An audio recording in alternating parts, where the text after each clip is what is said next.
I am here with Mike Goodrich. Mike, welcome to the podcast. Thanks, John. Thanks for having me on. It's been looking forward to this. Yeah, we've known each other a long time, and you've... Yeah, embarrassingly long. Embarrassingly long.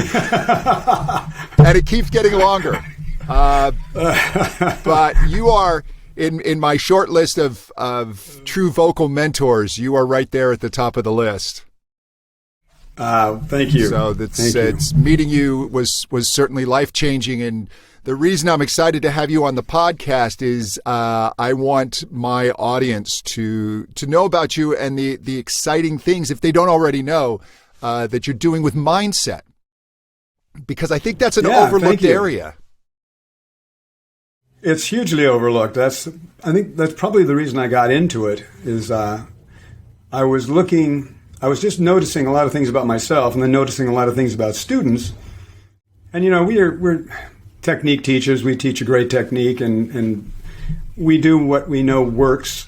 And watching students hit a wall when they're either at auditions or trying to get parts or in recording sessions or whatever, I began to notice that that was no longer about the voice. So I started doing a lot of research as to what the heck might be going on. And this is way back in 2008. And that kind of sprung off into this whole new direction. And then you actually inspired me to do my podcast. You did a podcast on this, The Inner Singer. Explain to people what the inner singer means. The inner singer, and thank you. I love doing that podcast. The inner singer, we all have an inner singer as singers. And the inner singer is basically, if you think of an iceberg, it's the underneath the ocean part of the iceberg that nobody sees until it's too late. The tip of the iceberg is our voice, our singing voice. We're performing, we're doing all these things. That's the outer singer. That's what everybody sees and hears. And that's what most singers spend most of their time developing. Unfortunately, though, that's only a little tiny part of it. Underneath the surface are our beliefs, our habits, our behaviors, our stories, the stories we tell ourselves about our voice. Stories like, I'm not a natural singer. I've tried everything. I'm not getting this. How come everybody else can sing high notes and I can't? My voice is so thin. Who's going to want to hear me sing? All these things. Or what I used to see that drove me nuts, and this is way back before I was studying any of these things, I would have a student and I'd run them through a series of exercises like we all do.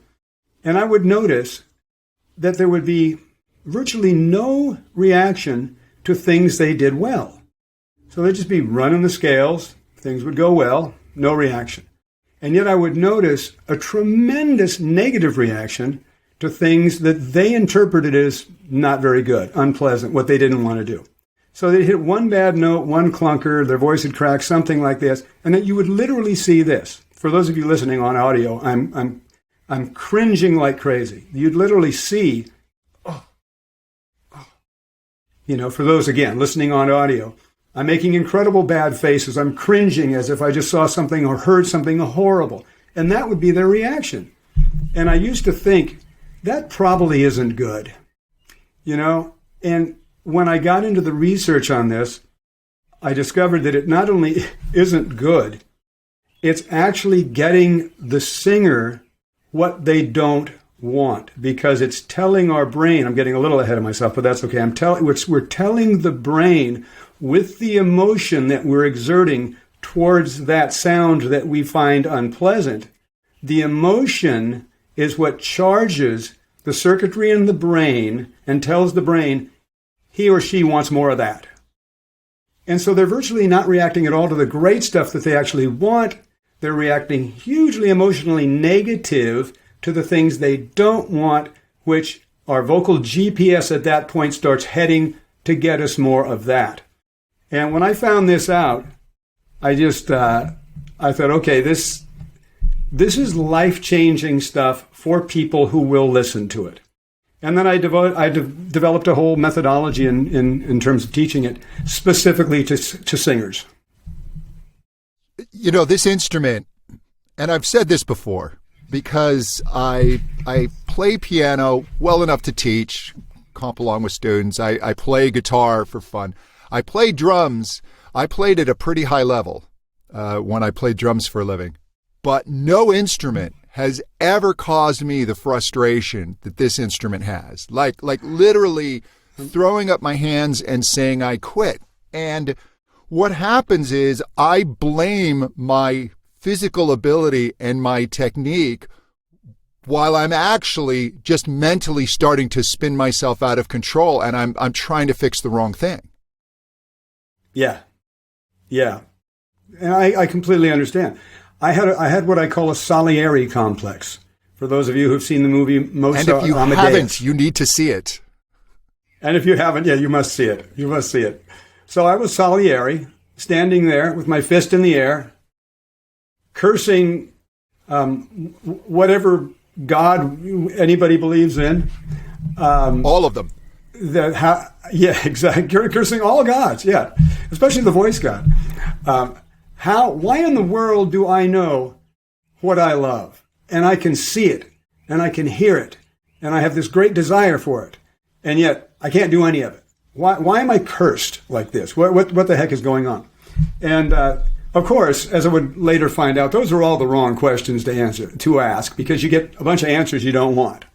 You just get answers validating the question, which is based on what you already believe. So we got to get to the core of what these beliefs are. And that's a lot of the inner singer. It's the unconscious stuff that's going on. Our brains are amazing. In 96 to 98%, proven by science, of the things that we do, think, our behaviors, are unconscious or subconscious. You can say whichever one you want. Or non-conscious. It all means the same. 3 to 5% are conscious. So with our conscious brain, we set our goals. We have our emotions. We get excited. We get moderately motivated. But we wonder why we don't reach our goals. It's because the reaching of the goals is done by our unconscious brain or non-conscious brain. So it doesn't matter really how much we get excited about something if the conscious and the unconscious are not in sync, if they're not congruent, if our vocal vision isn't congruent with what's going on underneath the surface as far as our beliefs go, that is always going to win. No matter how much willpower we try and exert, no matter how many New Year's resolutions we make, no matter how much we want it or think we should have it or feel that we deserve it, none of that really matters because we are working against a belief system that is wired in, that's working on a subconscious level, that drives our behaviors, which then drives our results. So we really have to figure out, what am I believing about my voice? I know what I want. I want better high notes. I want better tone. I want better this. I want better that. I want to win a Grammy. I want to win a Tony. I want to whatever I want. But what's really going on in here? Because we are where we are because, with our voice, because of what's going on underneath the surface, what we believe. And if we are looking at our results, we can pretty much trace back and reverse engineer where they're coming from. I had 11 voice teachers. Why? Well, I was completely off my voice. I was completely unrealistic. I was trying to be something I wasn't. I wasn't listening to my voice.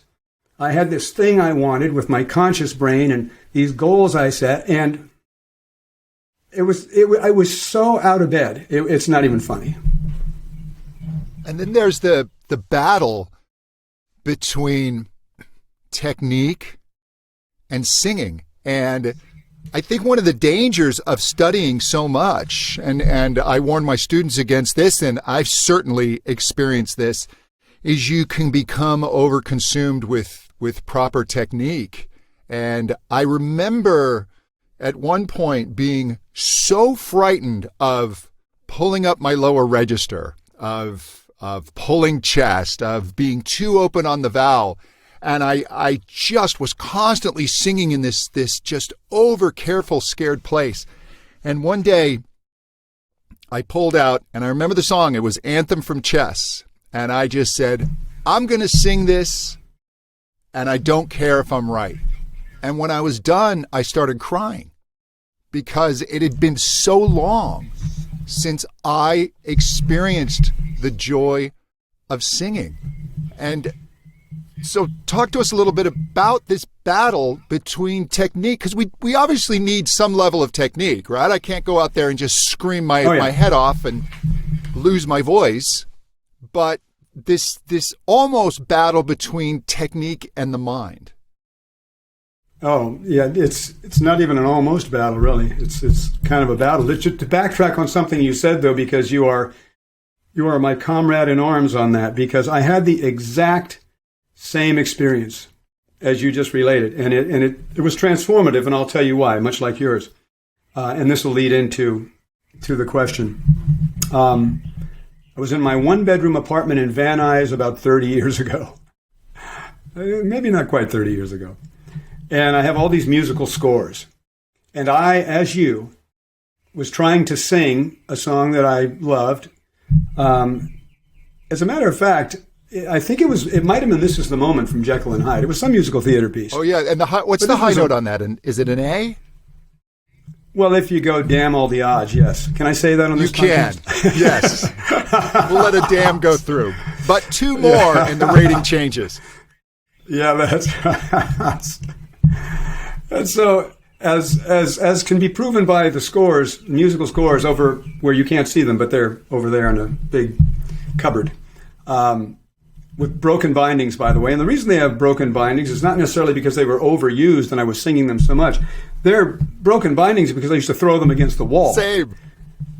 And so I was singing one day, and I had this, and I got to some part of it, and it was like, and I said things I can't say on this podcast to keep our rating nice.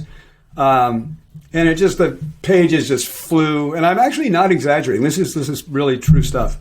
And then I paused in discouragement, and I just kind of looked down, and I was, like you said, I mean, I was ready to quit so many times.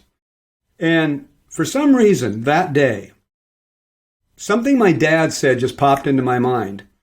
And this will actually make sense. We were watching a National Geographic special one day, and they were showing just these, great people in maybe a tribe somewhere far away it might have been in the outback, but this tribe was living off the land. They had no electricity, no running water, no modern technology, no nothing, and hardly any clothes, really. And they were just running around and having a great time and laughing and having so much fun. It was awesome. My dad looked at me and said, "Isn't it amazing that with all we have in our life, at our happiest, we are no happier than those wonderful folks at their happiest?" And I thought, why is that story coming back to me now? And then it hit me. And it immediately got translated in my mind to, would it be possible for me to enjoy and love my voice as much as my idols enjoy and love their voices, even though I don't have what they have? Is that a choice I could possibly make to begin to stop this behavior that I'm clearly been locked in for years and years and years and years? And it was like an epiphany, a light bulb moment when there was an awareness. Before that, I had not been aware of my behavior. There was a minute of mindfulness where I became aware of the guy who's throwing the score and the guy who hates his voice and the guy who can't get this figured out. And then there was awareness, a separation, some space. And it was like, whoa, can I make that choice? What is the payoff for not making that choice? And I did just like you, John. I picked up the score, put the pages back in. I said, I'm going to sing this song my way. Not Mandy Patinkin's way, not Franco Corelli's way, not anybody else's way but my way. And I'm going to see, can I allow myself to enjoy this? And I went through the song. Was it perfect? Of course not. But I made it through. And I, like you, was elated. And right there and then, I got my list of songs that I can't sing. And I went through 5, 6, 7, 8 songs. Made it through all of them. Did it feel good? No. I was tight. Did I get all the notes the way I wanted? No, of course not. Could I have stepped on the Hollywood Bowl stage and said, oh my gosh, Epiphany, I'm here, I'm great, I'm fantastic? No, not even close. But what I did do is I got incredibly joyful, appreciative with what I was able to do. And I finally, in that moment, or those moments, began to be in touch with my voice, the reality of where I was then, and what I could do. And there was an appreciation that there had never been before. I immediately joined a singing performance class, which changed my life in many, many ways. Most amazing of which is that's where I met my wife. So that's the power of one decision. But to re-engineer that, though, what I have been teaching is to try and help people have those moments. I had the moment because I was so frustrated and there was just that minute of separation of like, whoa, what am I doing? And if I can be the catalyst to help singers so they don't have to go as far down the rabbit hole as I did with hating themselves and their voice and 11 voice teachers, 12 voice teachers, 30 years. So they don't have to do that. If I can help with mindfulness and awareness of what's driving their behavior and there's a better way and then how to work in that direction, then, that's what really, really, really gets me excited. Really excited. And the inner singer technique balance then, when you begin to get this, when you get your mind set right, talk about mindset, you get your mind set right with this, and you become realistic with where you are, and there's no judgment, there's no justification, there's no shame, there's no blame, there's no guilt. It's just this is where I am. Boom. And where are we going to go from here? And those two start working together. The synergy of those two is magic. And I'll stop talking for a second, but I have some more to kind of validate that. Well, you bring up the performance class, which was Carol DeAndrea's class. Right, exactly. And she does this class in Hollywood. And on your suggestion, I also took the class, both my wife and I know, it's great. And love it. The thing I'll never forget sitting there and as a technique teacher, technique coach, and I'd watch people get up and some of these people in the class weren't singers at all. They're actors or they're dancers and they're trying to learn to sing, and some of their technique, I was sitting there going, oh, I'd adjust this, I'd fix this. And I'm in that mindset. And I watched Carol make an emotional suggestion. And damn it if the voice didn't get better. Well, there's two dams, so we've got one more. But the voice got instantly better, and there's an emotional mindset connection to the voice that technique just can't, on its own, can't quite get.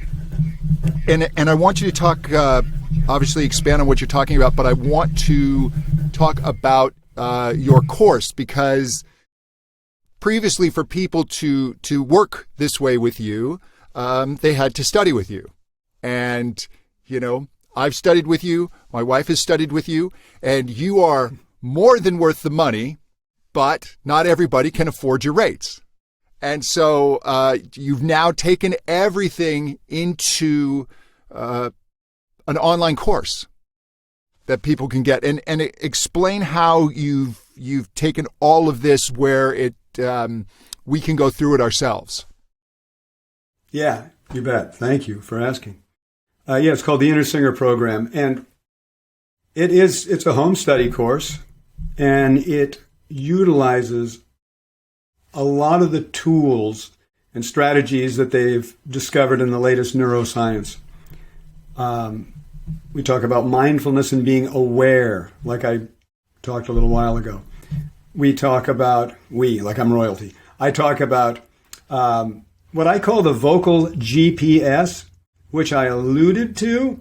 There's a part of the brain that, we take in billions and billions and billions of bits of information, so we can't really process all of it. So there's a part of our brain that interprets from us what is important to us. What should it show us out of all this stuff?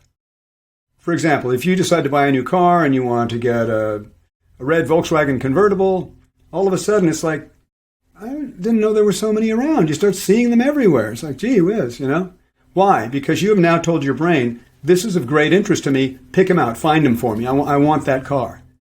The minute you buy it, you stop seeing them, right? Because it's no longer of interest to you. When my wife was pregnant women abounded. They were everywhere. And when we had Theo, it's like, where'd they all go? No more kids. And so that's what I was referring to earlier when I talked about the students negatively reacting to their voice. They are telling their vocal GPS, please go get me more of that. So we also have what I call a vocal thermostat, which is like the thermostat in your air conditioner heater in your home.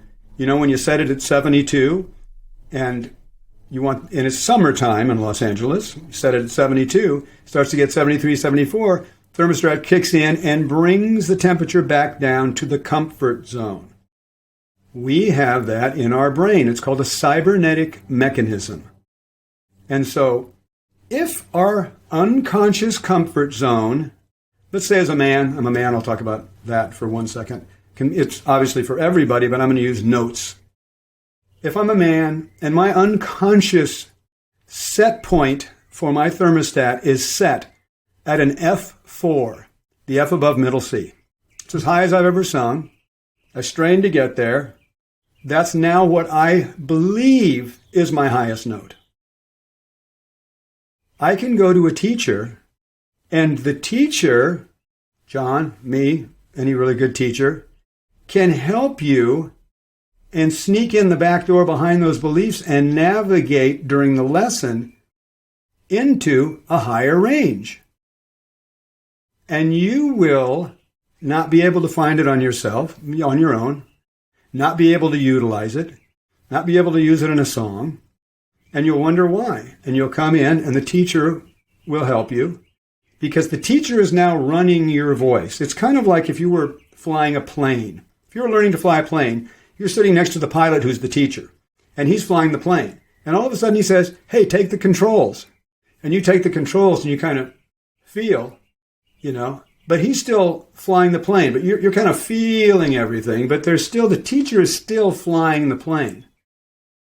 So that, in essence, is what happens in a lesson. If we do not recalibrate our vocal thermostat to be consistent with what we are learning from a technical standpoint, there will be dissonance and we will resist what we're learning. We'll self-sabotage, we'll quit the lessons, we won't practice, we will rationalize why we can only sing to an F. And rationalize, like my coach John Assaraf says, is telling yourself rational lies as to why your old behavior is the best. So we talk about vocal thermostat. We talk about mental rehearsal. Mental rehearsal is huge. It's what the astronauts, the Olympic athletes, it's what the Navy SEALs have been doing for years and years and years, before it was scientifically validated and proven, with the multiple experiments that they've done now with basketball players and pianists and singers and the like. So mental rehearsal is something that you can create a familiarity in your brain with what you want. As if, it's like Joe Dispenza says, as you do this more and more and more, you're actually remembering your future. So if you have an audition or a performance, you can mentally rehearse that. Look out through your mind's eye, feel the feelings of it going amazingly well. If you're nervous, feel the feelings of being nervous and succeed anyway. So you create this whole thing in your mind's eye.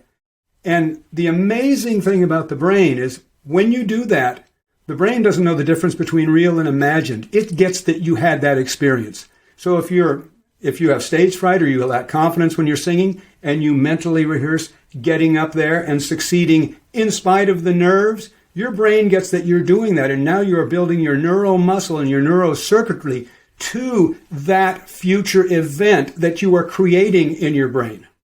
And so we go over a lot of that. And there's more. But anyway, that's kind of the nuts and bolts. Well, what I love is that it's not tied to any type of vocal technique, no matter what style of music you're singing, no matter what type of technique. This is basically, you've distilled neuroscience and behavioral training into singing. Yeah, exactly. Yeah, and then the course just walks us through it so that we can apply build one concept upon another concept upon another concept. Right. Absolutely true. Absolutely. And the nuts and bolts of it are there are 8 audio modules, there's 7 videos, and a 72-page workbook. So that's what it looks like. That's fantastic. If you were to lay it out on a table, that's what it looks like. Beautiful. And so how would people find out more about you, more about this course? Oh, you bet. Thanks for asking. You can go to MikeGoodrich.com, and there's a lot of information there. You can go to the Inner Singer Hub, and I can... Is that .com? InnerSingerHub.com? Yeah, it is .com. Yeah, InnerSingerHub.com. No the, just InnerSingerHub.com. And you can find it there. And so, yeah, thanks for asking. All right. Mike, thank you so much for coming on. You bet, man. Thanks for having me. This has been great fun. I love it. Great seeing you soon.